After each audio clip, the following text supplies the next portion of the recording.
سامعين يا جماعة؟ آخر حركات.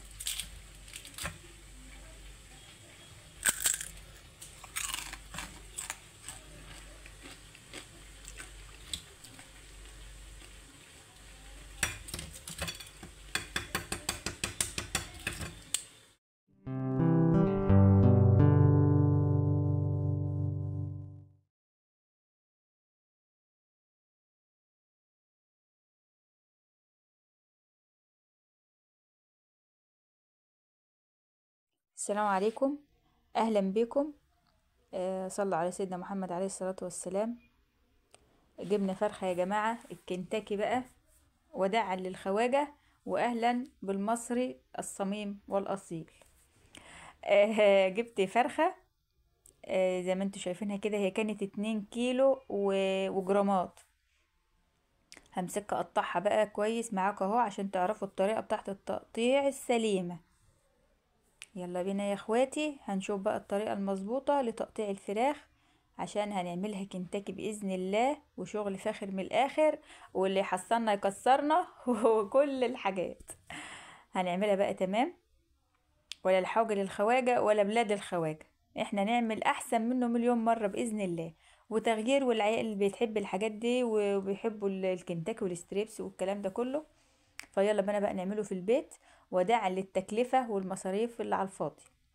هنجيب الفراخ زي ما انتوا شايفيني كده بقطعها، يعني هحوت كده بعيد عن سلسلة الظهر واقطع من جنب السلسلة كده، واقطع مش في نص السلسلة، في الجنب، واقطع الفرخة بالطول.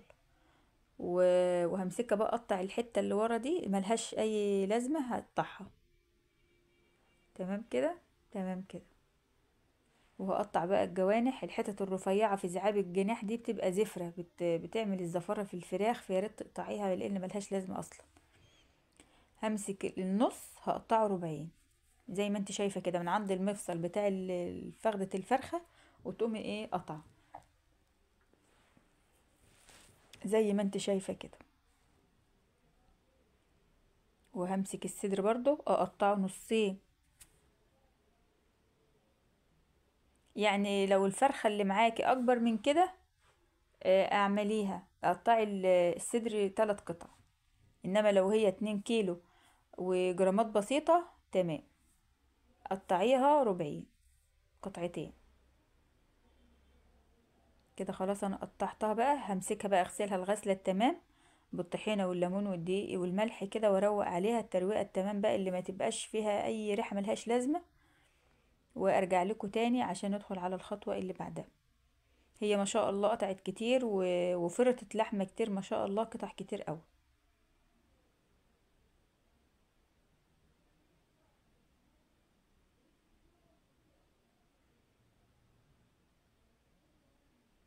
مسكتها غسلتها بقى بالطحينة والليمون والدقيق والملح، وروقت عليها تمام التمام اهو. بوريها لكم بعد الغسيل، ريحتها كانت جميلة جدا، ما فيهاش اي زفارة خالص.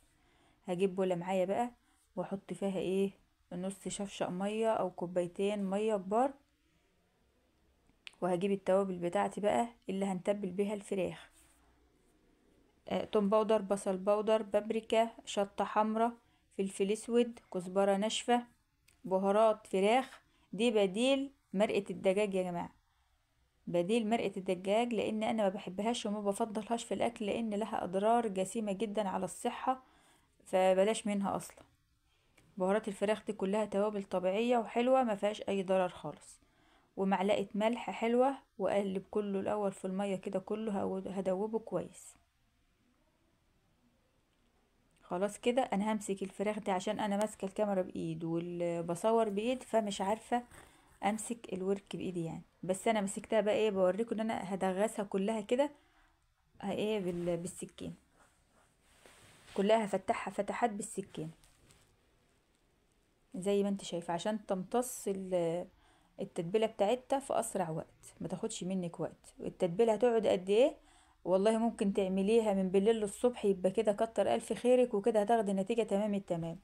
مستعجله زي حالاتي كده، وعيلة كتير من المدرسه تدور على الاكل وعاملاه في نفس اليوم، 3 ساعات يعني من ساعه ما تصحي من النوم كده تبليها وسيبيها. وهغطيها بقى بالاسترتش راب واسيبها على جنب. هنعمل ايه بقى جنب عشان يبقى يوم كده مطاعم من اوله، احلى من المطعم كمان.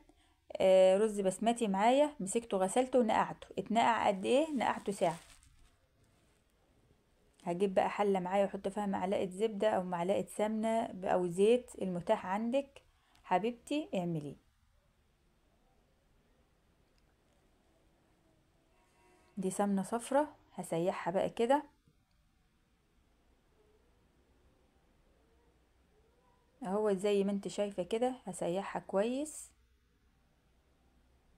واقوم بقى حطلها بصلة انا مخرطاها ناعم، اشوحها فيها على طول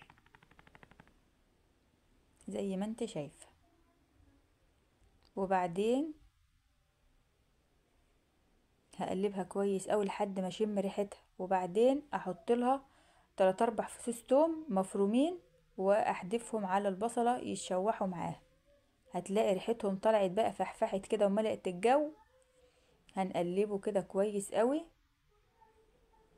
عشان البصل ما يتحرقش منك، يعني انت بتفضلي واقفة جنب الحاجة عشان خاطر ما تلسحش منك.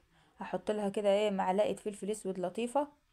بتلاقي الريحة بقى طالعة ايه فظيعة، يعني عليكي تاكلي البصل بالثوم كده قبل ما تشوحي في اي حاجة. وبعدين صلى على حبيبك النبي عليه افضل الصلاة والسلام.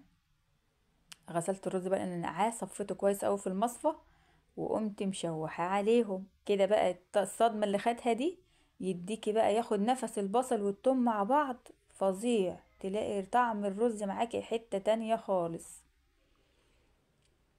اخر جمدان، وتلاقي الطعم حكاية. هقلب كويس قوي الرز مع الثوم والبصل المتشوحين.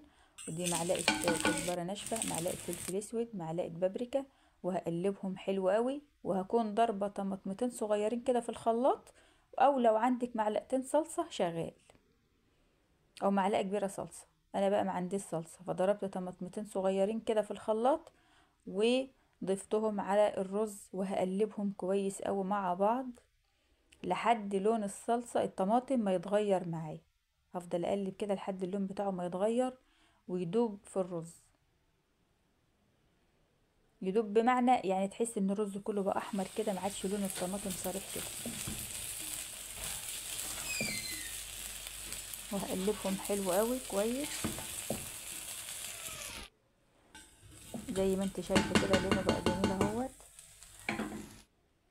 هزود عليه الميه بقى، هحط العيار بتاعه. لو حاطه كوبايه رز بسمتي خليها كوبايتين ميه قبل الكوبايه بتاعه الرز، يعني كوبايه رز بسمتي وكوبايتين رز ميه.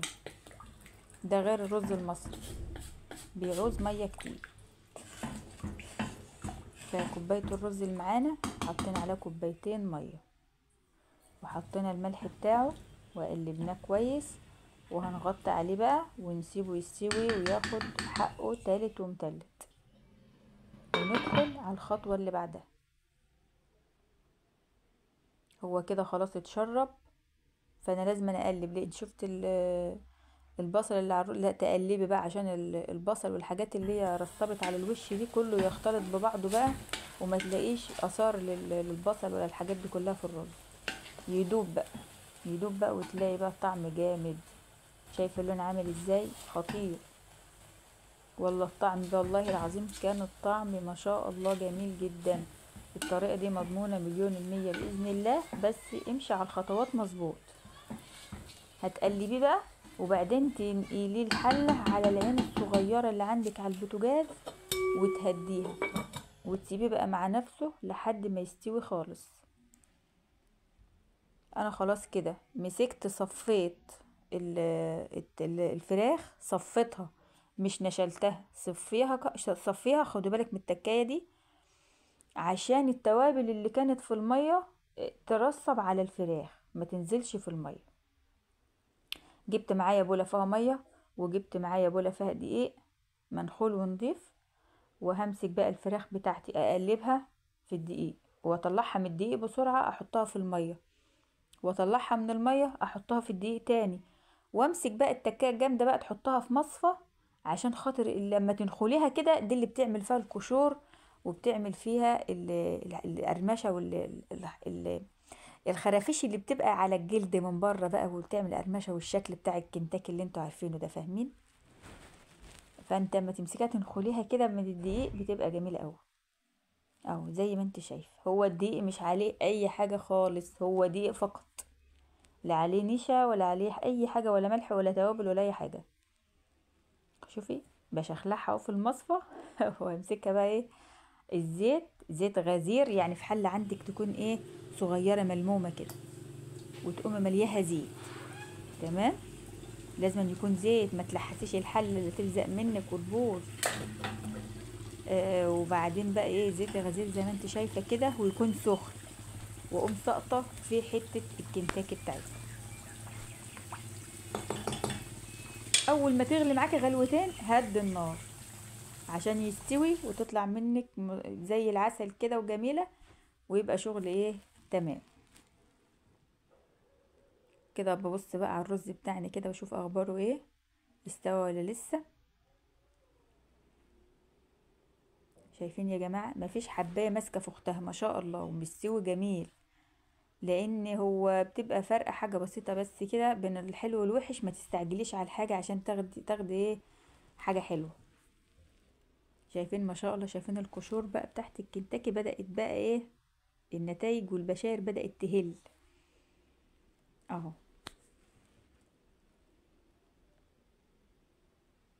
انا اول ما غلى غلوتين، وطبعا انت ما بتحطوش وتسيبيه، يعني كل فترة تقلبيها، كل شوية تقلبيها عشان تبقى مستوية من كل الجهات اهو. شايفة يا حاجة، شايفة حبيبة قلبي، شايفة النتيجة ما شاء الله عاملة ازاي.